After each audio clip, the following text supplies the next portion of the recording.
Hello and welcome to a Designing Your Life webinar.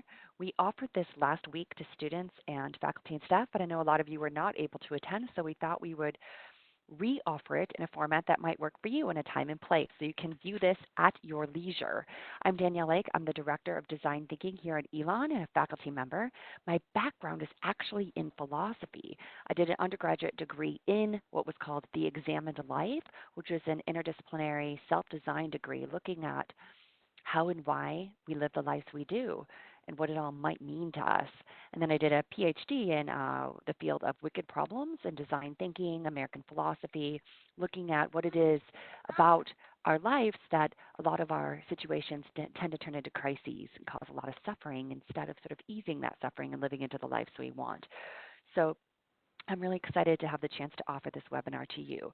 I do want to say that if you do not have any paper, pencil, crayons, markers, anything to write and think and imagine with, I recommend you pause and grab that stuff now. Anything works.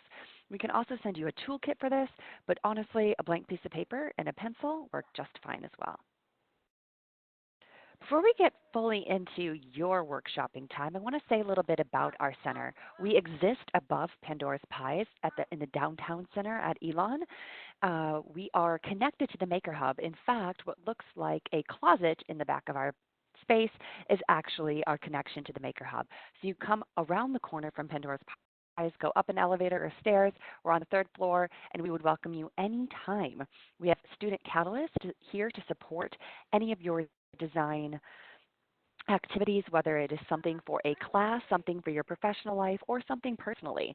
And we offer a lot of workshops around designing your life, experience mapping, introduction to design thinking, the role of play and resilience in your work, and so on. And we're really designing workshops in response to what's needed. What kind of tools for decision making, for collaboration would you need to address the challenges you're facing?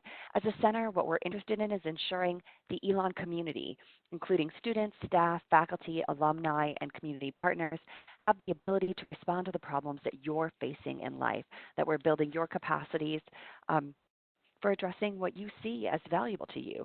And any way that we can operate as a resource, as a nexus for bringing people together to do this kind of work, to foster those intentional pathways towards the life you want, that's the kind of work we want to do. So please let us know how we can support you in that. Some images here as well of our catalysts. We support Design for America, which is a student organization that does design work with local and global issues and nonprofits. We have a team of student interns who help us to facilitate workshops, oversee our social media feeds, write and draft articles, and so on. So we have a lot of ways for you to get involved.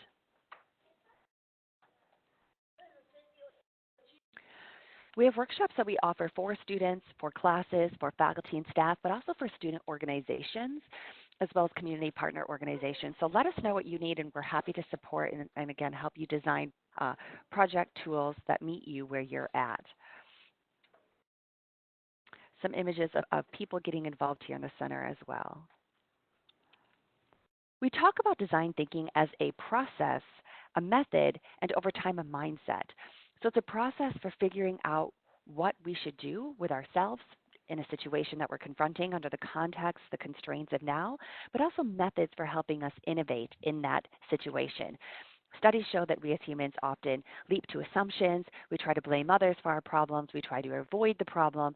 And so if we're going to intervene in some of those habitual modes of thinking and develop the mindsets that really allow us to listen openly, to get more creative, to try and learn by failing, then we might want some tools to help us live into that over time. We also talk about design thinking as a discipline, as something that is actually really hard work.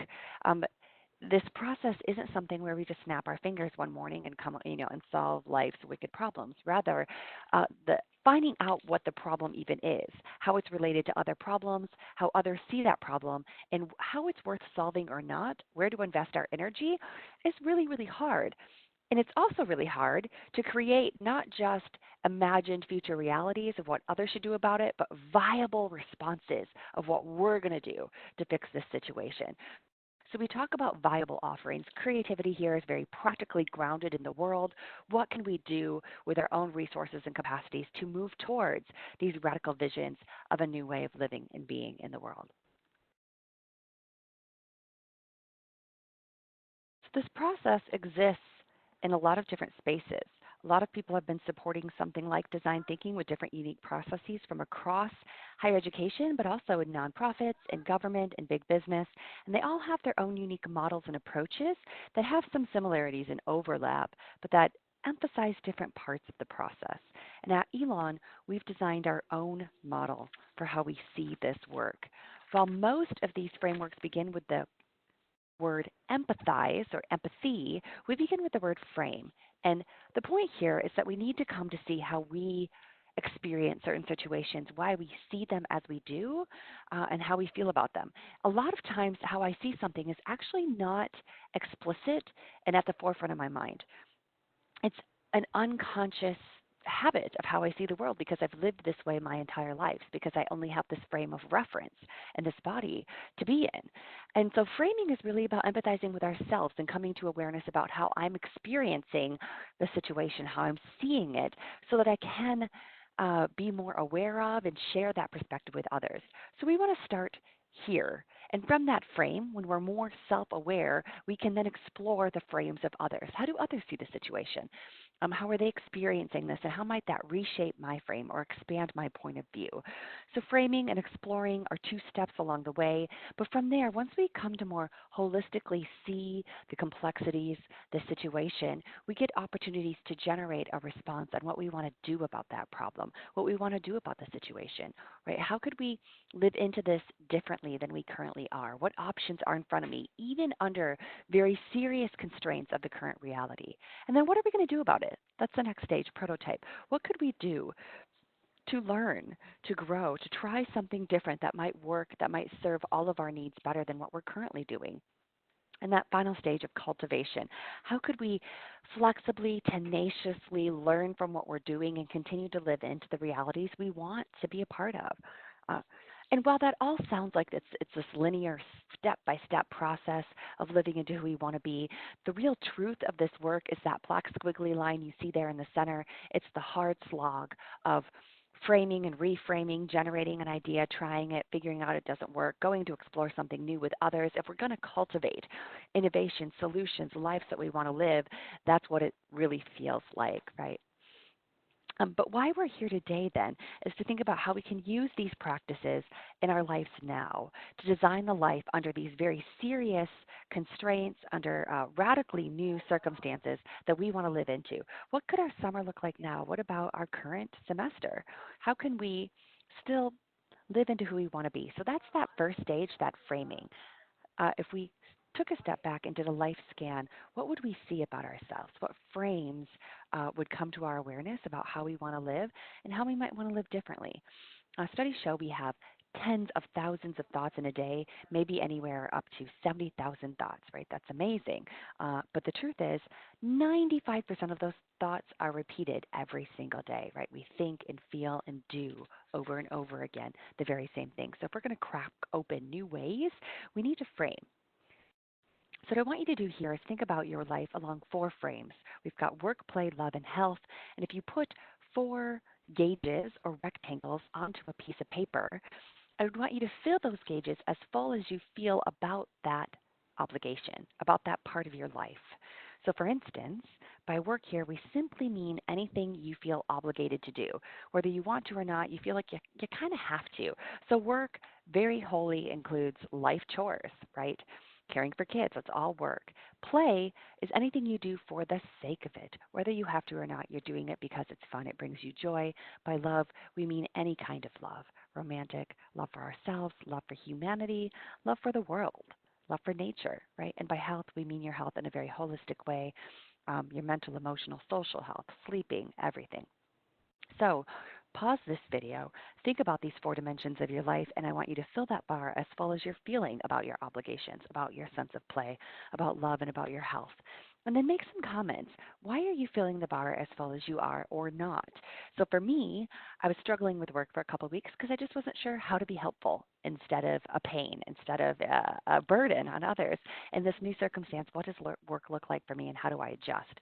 So my bar wouldn't have been as full, and I was trying to figure out what the new work looked like for me. So that's exactly what you're trying to do here. Think about these categories for yourself, fill in your gauges, make some comments about why you're feeling them as you are. And this is going to be essential for moving forward in this webinar. We're going to use what you learn here to launch some new innovations that you want to try. So definitely pause the video and take time, 5 to 10 minutes, to really flush out how you're doing along these scales. As you can see here, we had students, faculty, and staff fill these out the other week, and as they categorized how they felt, many of them were struggling in some ways about the level of love in their life, about the level of play. We had them give some responses in a poll, and when asked about, categorizing this along colors, you can see here a struggle, especially at caring for our health in this new circumstance. What does that look like?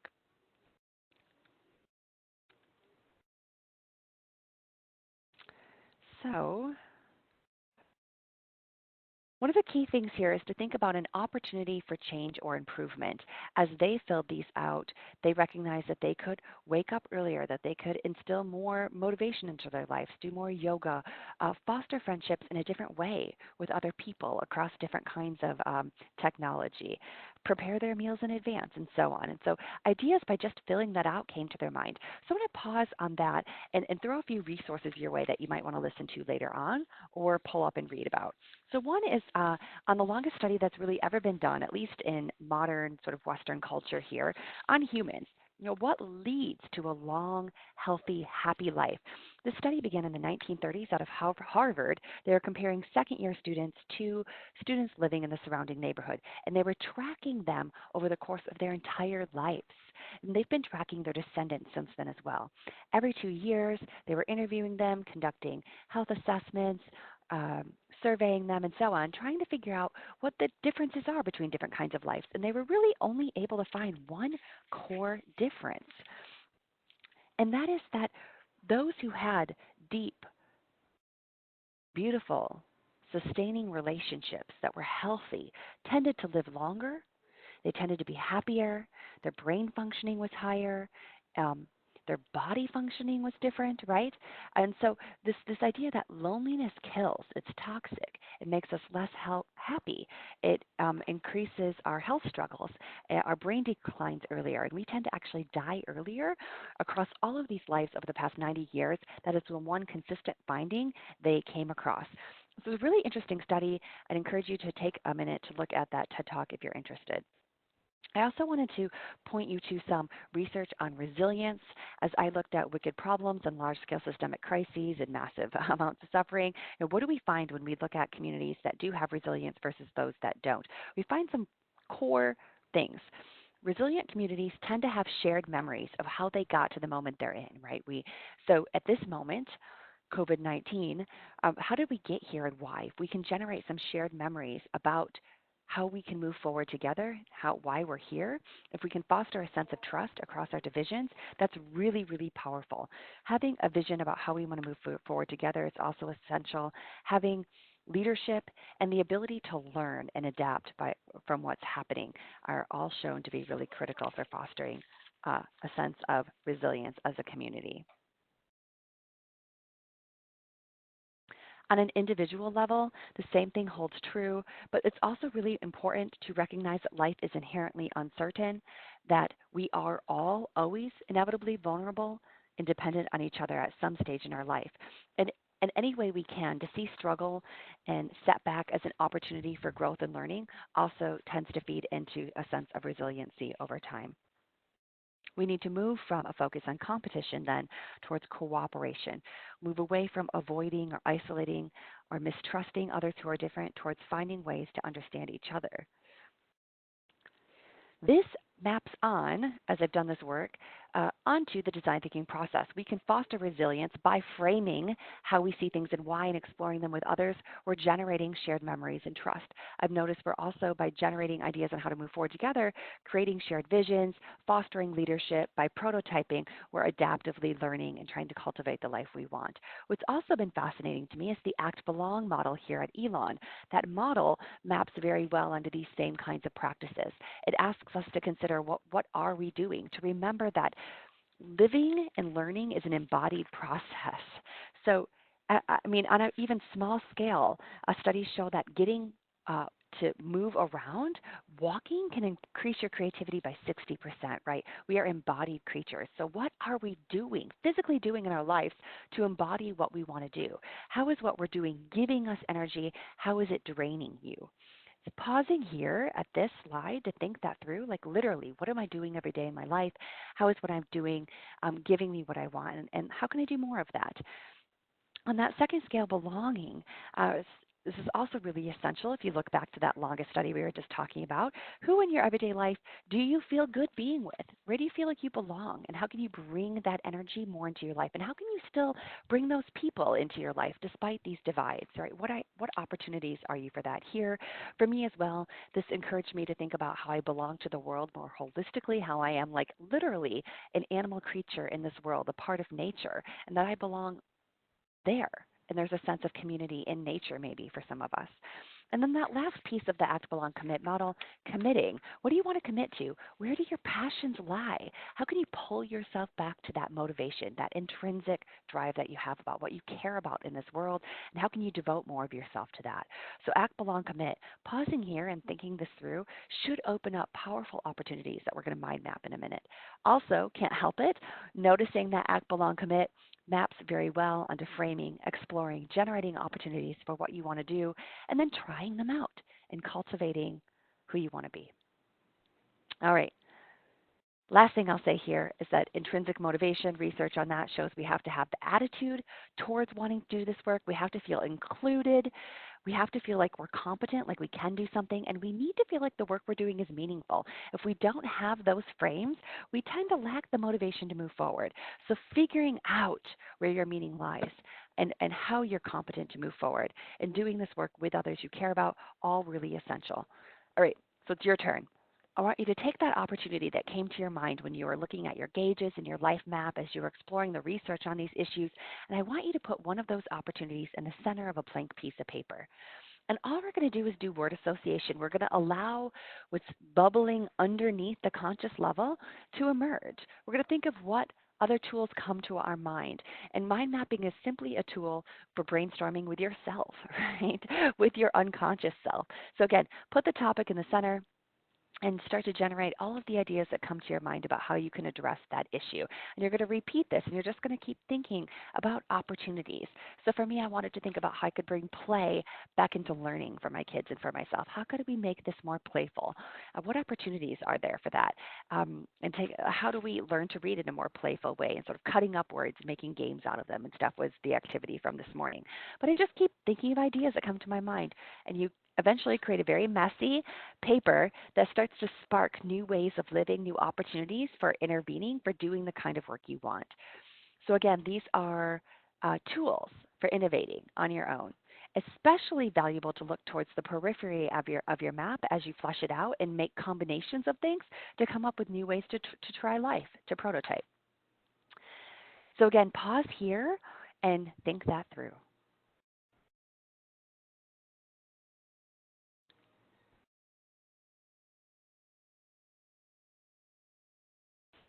I want to note that this is the generate stage of design thinking. You've been framing how your life is going now, exploring how it might go differently. Now we're generating opportunities for living into that possibility. The next stage I want to walk you through, the next opportunity, is to think beyond a singular solution. Again, studies show that we as humans tend to leap over problems very quickly. Problems feel at best uncomfortable. We don't like having problems.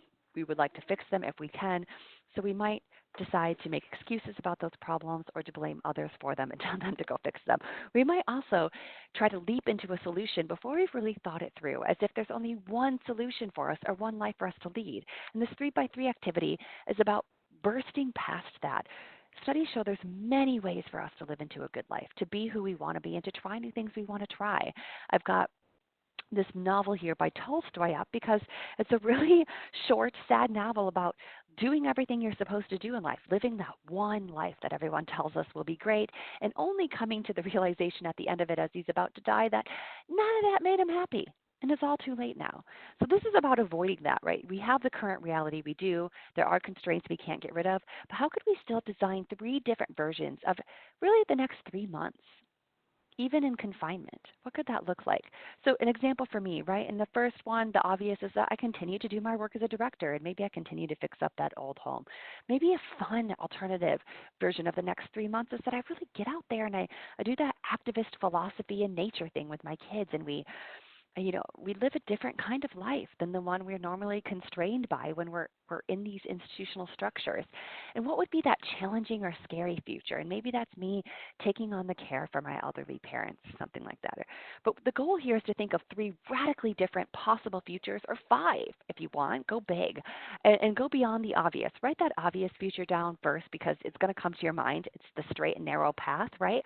But move beyond it. What's the fun version of the next 3 months? And what's that scary version? Something you've always kind of wanted to try, but you've hesitated. Maybe there's an opportunity to dip your toe in. So, again, pause the video here and take 10 minutes to imagine different ways you could live your life. As you can see, your fellow colleagues and students came up with some obvious fun and scary futures for themselves that they thought they might live into. Moving early, trying something new. This next stage is about prototyping. So in design, we really want to reduce the risk of living into your possible dream.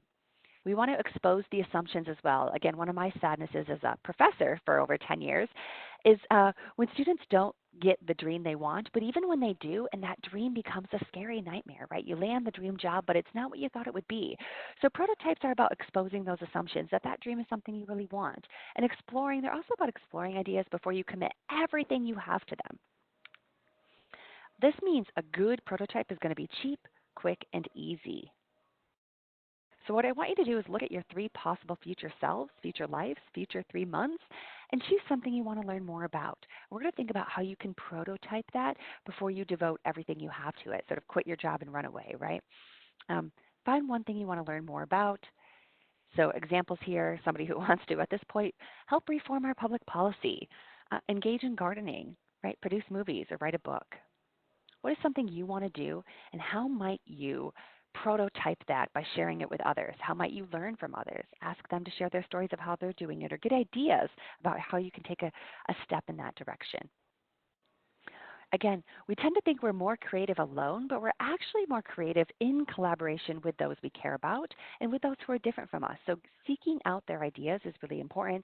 As you can see here, we had a lot of prototypes that came up last week about what fellow students and faculty members wanted to do differently, what they were going to do differently moving forward. So again, we have many possible futures, and prototyping is a great way to explore who we are and what we want to do with the time we have. Time is the one thing we do not get back. So what do you want to do with it? What kind of a life do you want to cultivate? I asked everybody before they walked out of that webinar or shut us down, what was the one thing they were committing to doing this week? Commit to that. Tell other people. Uh, it's very easy to let ourselves down. It's very hard to let others down. So share your commitment with others as a way to live into it. The last thing I'm going to leave you with is a few resources. There's a Designing Your Life website with a lot of tools that you might value. So feel free to check that out. We also have a lot of resources on Elon by Design. We want to continue to offer webinars that you would value. So please scan this QR code and we'll update you on the workshops that we're going to be offering and the opportunities that you might have. We have a Facebook and an Instagram and we have a website. We also have a lot of workshops and events that we want to design. We have a podcast you might value, Design Thinking 101, with our consulting director, DeJuan Stanford. I highly recommend that if you want to learn more. And then finally, please do scan this QR code, enter Designing Your Life as the workshop you attended, and tell us what we can do to support you next.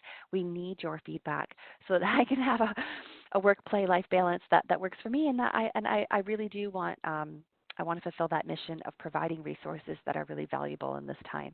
So let us know what we can do to help you. And thank you so much for taking your time to watch this.